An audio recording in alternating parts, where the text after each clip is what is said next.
आई डोळे उघड.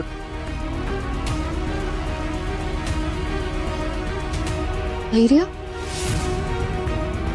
अहो यांचं अंग तर किती गरम लागतंय. ह्यांना लय ताप आलाय.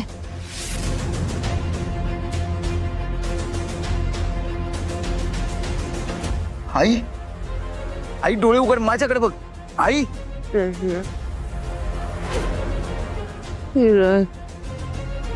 हिराशी लग्न.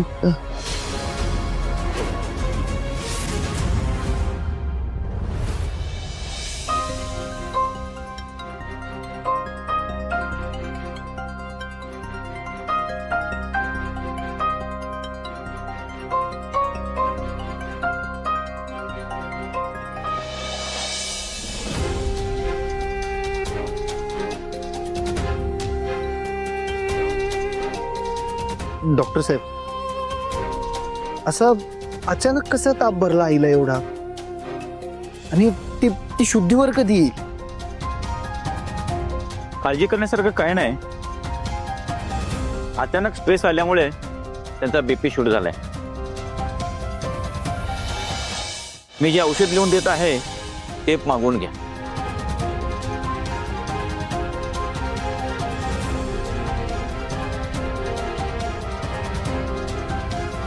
लवकरच मॅडम शुद्धीवर येतील.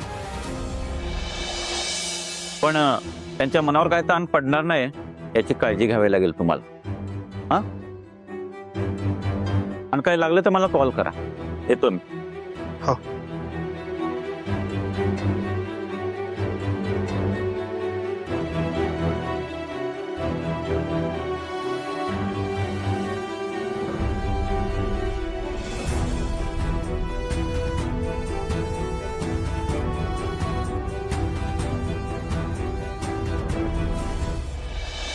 डॉक्टर साहेब, जे खरंच सगळं व्यवस्थित आहे ना? लवकर बरी होईल नाही? काही मोठा प्रॉब्लेम नाही आहे ना? हे बघा, आज सगळे होते म्हणून मी काय बोललो नाही, पण तुम्हाला एक गोष्ट सांगावी लागेल मला. आय होप तुम्ही त्या गोष्टीला खूप धीराने सामोरे जाल.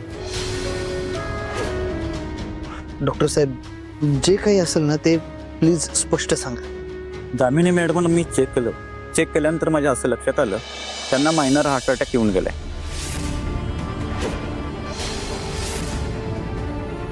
म्हणजे सगळी लक्षणं तर तशीच आहेत. घरी सर्व काही ठीक आहे ना? अचानक असा त्यांचा बीपी शूट होणं अजिबात नॉर्मल नाही. घरात काही वाद वगैरे झालाय का? लग्न मी लावून देणार. नाही म्हणजे वाद वगैरे असं काही नाही, पण मी घेतो आईची काळजी. थँक्यू. हे बघा, घरातच काही घडू देऊ नका, निदान त्यांच्या समोर तरी, ज्यामुळे त्यांच्यावर स्ट्रेस येईल. ठीक आहे, मी घेईन काळजी. निघतो मी. हां, थँक्यू.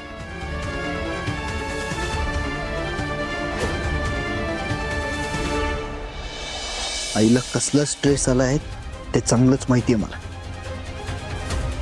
तिची अशी अवस्था फक्त आणि फक्त त्या दया मामामुळे झाली. सारखा आईला प्रेशराईज करत असतोय तो, इमोशनली ब्लॅकमेल करतोय. आता त्याला मी सोडणार नाही.